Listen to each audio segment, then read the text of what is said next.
Hello tout le monde, j'espère que vous êtes prêts pour votre dose de frissons et aussi pour votre dose de voyage, car aujourd'hui, nous allons aller à l'hôpital. Bon, oui, c'est pas super le voyage, mais on va aussi aller en camping pour finir en apothéose en Nouvelle-Calédonie. Et oui, le meilleur pour la fin. Et je vous rappelle que si vous aimez la chaîne, un petit abonnement, ça nous fait toujours plaisir. Surtout que ça grimpe petit à petit et on pensait même pas être aussi nombreux en si peu de temps en fait. Et vous imaginez même pas comment on était content de passer la barre des 1000 abonnés. Bon, trêve de bavardage, je sais pourquoi vous êtes là. Alors c'est parti. Pour cette première histoire, permettez-moi de vous présenter Clara. Clara, c'est une jeune femme d'une vingtaine d'années et vous allez voir que Clara, c'est une jeune femme qui va être confrontée à une série d'événements glaçants au sein d'un hôpital. Bon, moi, si vous ne le savez pas, j'ai été infirmière, donc les hôpitaux, ça me connaît et j'en ai pas peur. Mais je comprends que beaucoup d'autres personnes n'aiment pas ça et après avoir écouté ce qu'a vécu Clara, vous allez encore moins apprécier. Bref. Donc Clara, elle est à l'hôpital, malheureusement, elle se bat contre une maladie assez grave et c'est déjà pas une partie de plaisir pour elle. Et elle explique qu'elle a une maladie génétique qui l'empêche de vivre pleinement sa vie, donc elle se retrouve régulièrement à l'hôpital pour surveiller tout ça. Si Clara, tu tombes sur ton histoire, courage à toi. À l'hôpital, Clara, elle précise qu'elle est dans une chambre seule, histoire d'avoir un peu d'intimité. Enfin, intimité, c'est vite dit. Vous allez voir que les nuits qu'elle va passer dans cet endroit vont rapidement tourner au cauchemar. Déjà dans la journée, c'est loin d'être reposant. Entre les perfusions, l'oxygène, le passage des médecins, des aides-soignantes, des infirmiers. En plus de tout ça, l'ambiance est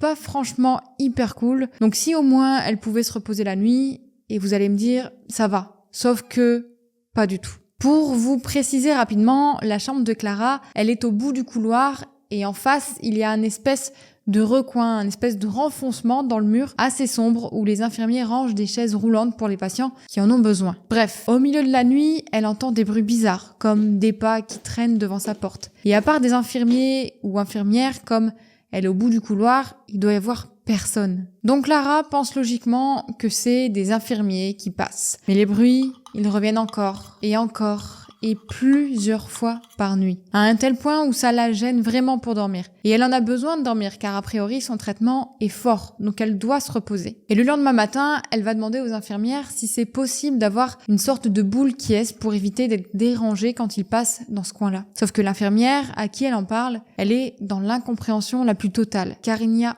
aucun infirmier qui vient en pleine nuit devant sa chambre. En effet, il n'y a que quelques chaises roulantes et très souvent, voire toujours, c'est en pleine journée en fait qui sont utilisées. Là, Clara, elle ne comprend pas, elle trouve ça vraiment louche. Mais elle est rassurée car l'infirmière va transmettre l'info à l'équipe de nuit pour qu'il fasse attention de ne pas faire de bruit si jamais il passe devant sa chambre. Ok, jusque-là, tout semble rentrer dans l'ordre. La journée passe et on arrive de nouveau le soir. Et alors que Clara est dans son lit paisiblement à dormir, elle entend de nouveau des bruits de pas devant sa porte. Ça la réveille et à ce moment-là, Clara a une vision de cauchemar. Elle entend la poignée de la porte grincer et s'ouvrir tout doucement. Elle aperçoit la porte s'entrouvrir, laissant une ombre humaine s'étendre sur le sol. Elle voit à peine le visage d'un homme qui est à moitié masqué par l'obscurité, mais elle aperçoit quand même des yeux vitreux derrière des cheveux gras qui lui cachent le visage. Clairement, on dirait un homme fatigué par la vie et dont les intentions n'ont pas l'air très bonnes. Voilà, quand elle voit ça, Clara, elle ne peut pas bouger. Elle est paralysée par la peur. Et puis ensuite, elle assiste à une scène surréaliste. Elle voit l'intrus qui commence à fouiller dans ses armoires. Et là, il sort une culotte. Oui, tu as bien entendu, une culotte. Clara se ressaisit et commence à crier de toutes ses forces et attrape le boîtier pour appeler à l'aide. Et à ce moment-là, l'inconnu, il bafouille des mots incompréhensibles et il sort enfin de la chambre en traînant les pieds. Tout en conservant soigneusement la culotte de Clara dans une de ses poches. Bon, alors l'homme n'a pas été agressif, mais savoir qu'un homme viole sa propre intimité en prenant un de nos sous-vêtements, c'est vraiment juste horrible. Et alors, manque de peau pour Clara, l'homme a eu le temps de sortir et d'aller on ne sait où, ce qui fait que quand un infirmier arrive dans sa chambre, Clara n'a aucune preuve de ce qui s'est passé. Alors, ça peut paraître bête, mais au début, l'infirmier, il ne prend pas Clara au sérieux et il ne la croit pas vraiment. Alors Clara indique que l'infirmier l'écoute, mais que comme il n'a rien vu et que pour lui tout le monde dort, elle a dû certainement faire un mauvais rêve. une angoisse le truc. Le lendemain, Clara reçoit de la visite de ses parents et en parle. Son père, tout naturellement, va aller se plaindre aux infirmiers en disant que c'est inadmissible. Et c'est là que les infirmiers vont enfin se bouger en promettant de faire davantage de rondes dans les couloirs durant les prochaines nuits au cas où. Vous voyez, il faut toujours aller un bon coup, ça marche toujours. Et vous verrez que le père de Clara a bien fait d'insister. Durant la nuit, Clara a une envie d'aller au petit coin. Donc elle se lève en pleine nuit et va dans les toilettes. Sauf que lorsqu'elle tire la chasse d'eau, elle entend un bruit de porte. Et quelques secondes plus tard, elle voit la poignée de la porte des toilettes bouger tout doucement. Vous l'aurez deviné, c'est de nouveau cet homme qui est à la recherche de Clara et il a l'air d'avoir d'autres objectifs que de récupérer sa petite culotte cette fois-ci. Clara explique qu'elle a le réflexe d'hurler le plus fort possible malgré qu'elle se sente très faible. Et elle a bien fait car quelques secondes plus tard, elle entend un infirmier rentrer dans sa chambre. Et c'est à ce moment-là qu'elle entend à nouveau l'homme bafouiller des choses immondes que je ne dirai pas sur cette chaîne. Clara comprend vite que cet individu bizarre voulait peut-être bien plus que de s'emparer de ses sous-vêtements. Et heureusement que Clara était dans les toilettes, car qui sait ce qu'il aurait pu faire si elle était dans son lit à ce moment-là. Mais ce n'est pas tout. Clara est restée enfermée dans les toilettes et a versé toutes les larmes de son corps, car qu'on se le dise, ce qu'elle a dû vivre, c'est un traumatisme. Elle explique aussi qu'une dizaine de minutes plus tard, 2 infirmiers sont venus dans sa chambre pour s'excuser de ne pas l'avoir cru. Normal. Mais aussi pour dire que tout était réglé. L'homme a été embarqué dans un autre service et restera à vue d'un garde toute la nuit avant de prendre des mesures conséquentes le lendemain matin. Mais Clara, elle dit que pour elle, c'est impossible de dormir, là à cause de cet homme qui envahit son esprit. Elle se sent pas en totale sécurité et ça se comprend. Un des infirmiers indique qu'ils resteront toute la nuit dans les couloirs pour s'assurer de l'entière sécurité de Clara et des autres patients. Et du coup, pour l'aider à dormir, l'infirmier lui donne un somnifère afin que Clara puisse se reposer et reprendre des forces pour le lendemain. C'est le lendemain après-midi que l'histoire va prendre fin. En effet, le directeur de l'hôpital va se rendre dans la chambre de Clara, qui est de nouveau avec ses parents. Et le directeur va expliquer que l'homme a des troubles mentaux assez graves et qu'il était suivi pour ça. Que malheureusement, la maladie de cet homme s'est accentuée avec le temps, ce qui fait qu'il n'était plus en mesure de rester sans surveillance. Clara est donc rassurée car elle sait que cet homme rentre dans un service spécialisé et elle peut donc se sentir de nouveau en sécurité. Et franchement, cette histoire, elle est restée gravée dans la tête de Clara. Ça doit être super difficile pour elle qui, en plus de se battre contre sa maladie, elle se faisait déranger la nuit par un malade mental. Alors, je trouve que dans cette histoire, c'est difficile pour Clara. Mais je ne peux pas m'empêcher de penser que c'est aussi triste pour cet homme qui a des dégénérescences mentales et qui ne doit plus être maître de sa propre vie. En tout cas, heureusement qu'il ne s'est rien passé de plus pour Clara, qui a été soulagée de rentrer chez elle quelques jours plus tard, là où elle a pu dormir tranquillement, en toute sécurité, dans son lit. Waouh, je sais pas ce que vous en pensez, mais vous allez me le dire en commentaire d'ailleurs. Mais moi, de par mon métier, j'ai pas mal été confrontée à la dégénérescence et c'est vraiment pas une partie de plaisir, que ce soit pour les familles mais aussi pour la personne qui le vit elle-même, qui ne sont pas totalement conscients de leur état. Alors, grande pensée aux personnes qui sont confrontées à ça et c'est parti pour la deuxième histoire. Alors, petit aparté, si tu veux encourager gratuitement la chaîne, le meilleur cadeau que tu puisses me faire, c'est de mettre ton plus gros like sur cette vidéo. Je dis ça, je dis rien. En attendant, je te laisse reprendre la vidéo.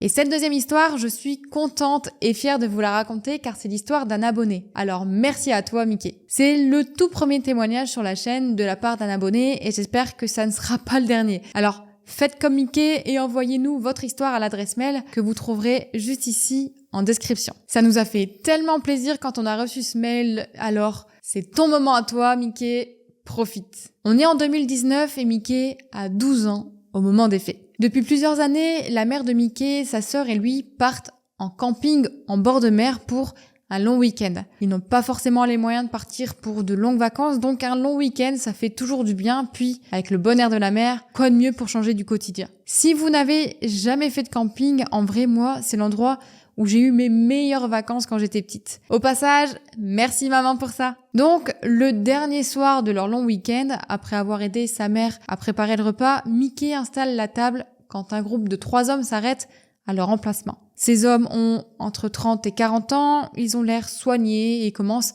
à discuter avec sa mère, puis se présentent au bout de quelques échanges. On les nommera Antoine, Gabriel et Jean pour cette histoire. Après plusieurs minutes, la mère de Mickey finit par leur proposer de dîner avec eux ce soir-là. Donc si vous aussi vous avez fait un peu de camping, ça ne vous étonnera pas. Mais pour ceux qui n'en ont jamais fait, ça arrive assez souvent ce genre de choses. Mais là, ça ne se passe pas comme d'habitude. Ils s'installent alors à table avec la famille de Mickey et discutent tous ensemble. La mère de Mickey sert l'apéro, attention à l'abus d'alcool, et le dîner se passe plutôt bien, tout le monde est enjoué. Sauf qu'après plusieurs verres, les hommes sont de plus en plus alcoolisés et ils commencent même à agir bizarrement. Mickey se sent même gêné par cette situation. Puis les hommes commencent à évoquer des sujets de plus en plus déplacés et malaisants, à tel point que le malaise s'installe et que la famille de Mickey ne parle même plus. Sa mère, ressentant que l'atmosphère pèse de plus en plus, elle demande alors aux hommes de partir. Cependant, ils insistent. Ils veulent tellement rester qu'ils commencent même à devenir violents et agressifs dans leur façon de parler. Les choses commencent vraiment à dégénérer et malgré que la mère de Mickey leur demande de quitter les lieux, les hommes ne bougent pas. Heureusement pour sa famille, la famille voisine leur vient en aide et il faut dire que le père de la famille voisine, c'est un ancien champion de boxe. Et ce voisin invite donc les hommes à partir loin d'ici d'une voix grave, ce qu'ils font finalement en râlant. Franchement, sympa le voisin, hein. Il n'a pas peur. En même temps, je pense que si c'est un ancien champion de boxe, il doit plutôt faire peur, lui. La mère de Mickey remercie donc le voisin d'être venu à leur secours et c'est le retour au calme. Le lendemain matin, c'est l'heure du départ. Mickey dit avoir mal dormi cette nuit à cause de cette dernière soirée. Sa mère lui avoue qu'elle aussi a mal dormi et qu'elle en a profité pour faire sa valise pour partir le plus tôt possible et rentrer chez eux. Donc dès 8h, ils sont prêts pour 5 heures de route. Au bout d'une heure, la mère de Mickey remarque qu'une voiture suit le même itinéraire qu'eux. Mais la mère de Mickey pense qu'elle se monte un peu la tête à cause de la soirée d'hier et elle fait même des blagues en disant à Mickey et à sa fille que ce sont sûrement les mêmes hommes d'hier qui les suivent. Vers 14h, ils arrivent enfin chez eux. Ils déchargent la voiture et Mickey se pose dans sa chambre pour une petite sieste. Il se réveille à 16h, le ventre qui gargouille. Et oui, l'heure du goûter, c'est primordial quand on a 12 ans. Donc Mickey va alors dans la cuisine chercher une crêpe et s'installe devant son dessin animé préféré, Gumball, puis il entend toquer. Sa mère étant occupée, c'est lui qui va à la porte. Il l'ouvre alors et reconnaît Antoine, l'un des 3 hommes qui étaient avec eux au camping la veille. Et là, Mickey a le réflexe de folie. Il referme la porte au nez de l'homme et ferme le verrou avant que l'homme n'ait le temps d'entrer. Et il entend l'homme hurler derrière la porte. Paniqué, il n'arrive pas à sortir un son de sa bouche pour prévenir sa mère. Vous savez, cette sorte de paralysie qui nous prend quand la peur nous envahit. Et ben là, Mickey, il a ça. Il marche alors tout tremblant vers sa mère et essaie tant bien que mal de lui expliquer qui est derrière la porte. Il arrive enfin par lui expliquer rapidement et sa mère finit par fermer toutes les fenêtres et tous les volets et appeler la police. La mère explique la situation et quelques dizaines de minutes plus tard, la police arrive. Malheureusement, ils ne retrouvent aucune trace de cet homme et l'affaire s'arrête là. Mickey dit qu'ils n'ont jamais eu de nouvelles et il espère ne plus jamais revoir ces hommes de sa vie. Mais que ce n'est pas pour autant qu'ils ne sont pas repartis en camping. Ils ont juste changé d'endroit pour être sûrs de ne jamais les recroiser. Encore une fois, merci à toi pour cette histoire qui m'a donné des frissons dans le dos.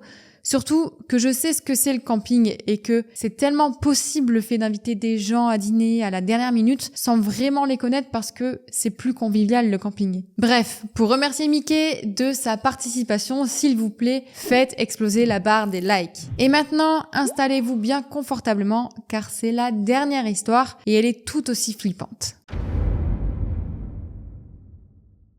Cette histoire, c'est l'histoire de Léa et elle se passe en mai 2022 sur la belle île de la Nouvelle-Calédonie. Une île que j'aimerais énormément visiter d'ailleurs, mais c'est pas le sujet. Donc c'est le début du week-end et Léa et ses 3 copines qui ont une vingtaine d'années décident de sortir en boîte fêter l'anniversaire de l'une d'elles. La mère de Léa, pour l'occasion, décide de lui prêter sa voiture pour qu'elles puissent toutes les 3 y aller sans restriction d'horaire, car de base les parents doivent à chaque fois venir les rechercher vers minuit. Sa mère lui prête donc sa voiture à une seule condition, qu'elle soit prudente et pas d'alcool. Alors Léa, elle est hyper heureuse et elle va prendre son rôle de Sam très au sérieux. Surtout qu'elle ne veut pas décevoir sa mère pour pouvoir emprunter sa voiture pour d'autres occasions. Du coup, elle ne boit que du soft toute la soirée, mais ça ne l'empêche pas du tout de profiter avec ses 3 amis. Bref, les 4 copines s'éclatent. Elles rigolent ensemble et bien sûr, elles mettent le feu sur le dance floor. Yeah. Enfin bref, vous voyez le genre de soirée hyper cool où tout va pour le mieux. Quand Léa et ses amis sortent finalement de la boîte, il est aux alentours de 2h du matin. Ses copines sont-elles un peu saoules? Alors, aucun jugement, elles ne sont pas Sam, elles ont le droit. Et comme convenu, Léa, elle les ramène une par une. Merci à toi Léa, t'es une vraie copine. Une fois tout le monde déposé, sain et sauf, il est 2h30 et Léa n'a qu'une seule envie, rentrer chez elle pour retrouver son lit. Sur le chemin du retour, Léa, elle roule tranquillement. Elle est contente d'avoir passé une super soirée et d'un coup, elle entend une moto qui se rapproche peu à peu de sa voiture. Le motard lui fait des signes de la main et des appels de phare comme s'il voulait que Léa s'arrête. Et sans trop réfléchir, Léa, elle fonce dans le premier parking qui se présente sur le côté de la route. Bon, vous vous en doutez bien, le motard la suit, gare sa moto derrière Léa, descend de sa moto et la rejoint à sa fenêtre. Il faut que vous sachiez que Léa, elle a grandi en Nouvelle-Calédonie et qu'elle n'a jamais eu de problème auparavant. Léa, elle adore son île et elle trouve que les gens y sont hyper chaleureux, hyper accueillant. Mais bon, sa maman, qui a plus de vécu que Léa, elle n'est pas vraiment du même avis et impose quand même à sa fille d'avoir une bombe de spray au poivre dans son sac, juste au cas où, on sait jamais. Enfin bref, clairement Léa, elle est pas trop inquiète par rapport au motard, mais plutôt par rapport à la voiture de sa mère. S'il y a un problème, elle ne pourra plus jamais l'emprunter. Mais elle garde quand même une main sur son spray au poivre qui est dans sa portière avant. Donc Léa descend la vitre, l'homme enlève ses gants et ouvre sa visière. Il lui explique que quelque chose pend à l'arrière de son véhicule. Instinctivement, Léa, elle sort de la voiture en laissant le moteur tourner et la porte ouverte tellement elle a peur de découvrir que la voiture a un coup. Donc elle va rapidement à l'arrière de la voiture pour l'inspecter et se penche en se disant que sa mère va l'engueuler. Sauf que c'est à ce moment que tout dérape. En quelques secondes, l'homme attrape les cheveux de Léa par derrière et il lui plaque le ventre contre la portière arrière. Imaginez un peu la scène horrible. En plus, l'agresseur, il a un casque, on ne voit qu'une partie de son visage par la visière. Mais juste ça. Donc forcément, par instinct, Léa, elle se met à crier de toutes ses forces. Mais bon, à presque 3h du matin, dans un parking ultra sombre, il n'y a pas grand monde. Donc l'homme insulte Léa et lui dit de se taire. Léa, à ce moment, elle sait qu'elle doit tenter quelque chose pour s'en sortir. Donc au moment où l'individu approche sa main pour faire taire Léa, elle lui mord le pouce de toutes ses forces. Forcément, l'homme se met à crier et essaie de dégager son doigt de la mâchoire de Léa. Et pour ça, son premier réflexe est de se reculer et lâcher la pression qu'il a mis pour plaquer Léa contre la portière. Léa, elle en profite directement pour se dégager et récupérer dans sa portière avant son spray au poivre. Et oui, un spray au poivre dans un sac en boîte, ça prend de la place. Et Léa a sûrement fait la chose qui va lui sauver la vie. Se débarrasser de son spray au poivre dans la portière avant d'aller en boîte. Bon, l'homme, comme je le disais, a sa visière ouverte. Du coup, au moment où l'homme veut revenir vers elle, encore plus énervé qu'avant à cause de la morsure de Léa, elle l'envoie un énorme coup de jet de poivre dans ses yeux. Le motard se met à hurler, frotte ses yeux comme il peut, malgré son casque. Et Léa, elle en profite pour le pousser le plus fort possible pour le déstabiliser et rentre dans sa voiture, la verrouille et démarre. En un rien de temps, Léa sort du parking et regarde dans le rétro si elle n'est pas suivie. Mais elle voit juste l'homme en agonie en train de se frotter les yeux. Dans la voiture, Léa, elle se met à crier d'un coup pour évacuer tout le stress qu'elle a et commence à pleurer, puis elle rentre chez elle encore tremblante. Peu avant 3h du matin, Léa arrive chez elle, elle réveille sa mère et lui explique toute l'histoire. Léa remercie sa mère de l'avoir obligée de prendre ce spray au poivre, puis sa mère appelle la police et Léa fait une déposition de plainte. Au final, et par chance, elle n'a pas de séquelles physiques graves. Elle a quelques cheveux arrachés et des hématomes, mais ça aurait pu être bien pire. Une semaine après cette histoire, l'agresseur a été arrêté et a nié tous les propos de Léa. Il a même dit que c'est Léa qui l'avait agressé. Léa va aussi apprendre par la suite que son agresseur l'avait en fait suivi depuis la sortie de la boîte et ça faisait environ 15 minutes qu'il était derrière sa voiture. Et devinez quoi ? La déposition de Léa a aussi permis à une autre fille de déterminer qu'elle a eu le même agresseur que Léa et ce même homme a violé cette fille quelques mois plus tôt sans qu'elle ne puisse l'identifier. En bref, cet homme, c'était un prédateur et on sait clairement ce qu'il aurait fait à Léa s'il avait réussi à la maîtriser. Et entre le moment de cette histoire et le moment où je vous la raconte, cette personne est passée au tribunal, mais on n'a pas de nouvelles depuis pour savoir quelle est sa peine. Il faut savoir que depuis, Léa, elle ne sort plus sans son spray au poivre et elle a pris des cours de self-défense. Et franchement, on peut la comprendre. Et je dois vous avouer que moi aussi, j'ai un spray au poivre. C'est mon frère qui me l'a donné et heureusement pour moi, je n'ai jamais eu à l'utiliser. Dites-moi si vous en avez un en commentaire et sinon, je vous conseille vivement de vous en procurer un. Ça peut vraiment servir en cas d'urgence comme vous pouvez le voir. Voilà, c'est la fin de ce thread d'horreur. J'espère qu'il vous a plu autant qu'à moi. N'hésitez pas encore si vous voulez nous partager vos histoires, c'est juste ici dans la barre de description. Pour suivre d'autres vidéos, abonnez-vous à la chaîne, mettez un gros pouce, un gros like parce que ça nous fait forcément et toujours plaisir. Et sur ce, à la prochaine pour votre dose de frissons.